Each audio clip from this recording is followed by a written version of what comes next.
Hello there, I am Heartland121, and I am going to be reading Maximum Ride, Saving the World and Other Extreme Sports. This will be part 1.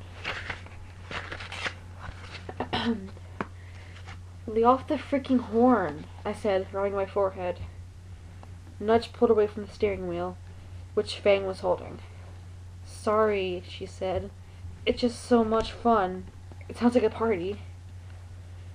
I looked out the van window and shook my head, struggling to keep my irritation in check. It seemed like only that yesterday we've done the pretty impossible and busted out of the very creepy and deeply disturbing attacks at headquarters in Florida. In reality, it had been 4 days. 4 days since Gazzy and Iggy had blown a hole in the side of Itek's headquarters, thus bringing us from our latest diabolical incarnation. Because we're just crazy about consistency, we were on the run again. However, in an interesting, non-flying chance of pace, we were driving. We made the savvy decision to borrow an 8-passenger van that had apparently been a love machine back in the 80s, tried carpeting everywhere, blacked out windows, a neon rim around the license plate that we'd immediately disabled as too conspicuous. There was, for once, plenty of room for all 6 of us. Me, Max, Fang, who was driving, Iggy, who was trying to convince me to let him drive, although he's blind, Nudge, in the front seat next to Fang, seemingly unable to keep her mitts off the horn, the gas man, Gazzy, and Angel, my baby. In total, who was Angel's talking dog. Long story. Gazzy was singing a weird Al Yakanovi song, sounding exactly like the original. I admired Gazzy's uncanny mimicking ability, but resented his fascinations with bodily functionations, a fascinating apparently shared with by Weird Al. Enough with the constipation song, Nudge groaned, as Gazzy launched to a second verse. Are we going to stop soon? Total asked. I have a sensitive bladder. His nose twitched, and his bright eyes looked at me. Because I was the leader, I made the decisions about stopping, and about a million other things. I glanced at the laptop screen in my actual lap, then rolled down the window to look at the night sky, gauge our whereabouts. You could have gotten a car that's GPS, Joel said helpfully. Yes, or we could have brought along a dog that doesn't talk. I gave Anja a pointed look, and she smiled, well, angelic at me. Total huffed, offended, and climbed to her lap, his small, black-sided little body feeding nicely against her. She kissed his head. Just an hour ago, we'd finally sped across the state border into Louisiana, meticulously sticking to our careful, plotted, bluntly convinced plan of heading west, away from the laugh riot that had been our stint in South Florida. Because we still had a mission to stop Itex in the school, in the institute, and whoever else involved in destroying us and from destroying the world. We're nothing if not ambitious. Louisiana, the state road maintenance forgot, I muttered, grimacing at hitting yet another pothole. I didn't think I could take this driving thing much longer. From the Everglades to here had taken forever in a car, as compared with flying. On the other hand, even a big 80s love van was less noticeable than 6 flying children and their talking dog. So, there you go. I wasn't kidding about the flying kids part, or the talking dog part. Anyone who's up to speed on the adventure of Amazing Max and her flying, fun-loving cohorts, you can skip to this next page or so. Those of you who picked up this book cold, even though it's clearly part 3 of a series, well, get with the program, people. I can't take 2 days to get you all caught up on everything. Here's about the abbreviated version, which is pretty good, I might add. A bunch of mad scientists, mad crazy, not mad angry, though a lot of them do seem to have anger management issues, especially around me, have been playing around with recombinant life forms, where they grant different species DNA together. Most of the experiments failed horribly, or lived horribly for only a short time. A couple of kinds have survived, including us, bird kids, who are mostly human but with some bird DNA thrown in. 6 of us have been together for years. Fang, Iggy, and I are ancient at 14 years old. Nudge is the motor mouth is 11, Gazzy is 8, Angel is 6. The other ones who function pretty well and last more than a couple days are human lepian hybrids, or wolf people. We call them erasers, and they have an average lifespan of about 6 years. Scientists, whitecoats, train them to hunt and kill like a personal army. They're strong and bloodthirsty, but lousy about impulse control. 6 of us are on the run, trying to thwart the whitecoats' plan to destroy us, most of humanity, which makes the whitecoats crazy, or crazier. So they've been going to extreme and sometimes pathetic lengths to capture us.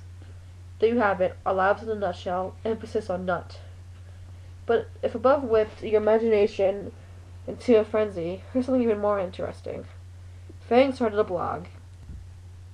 Not that he's sober or trendy or anything.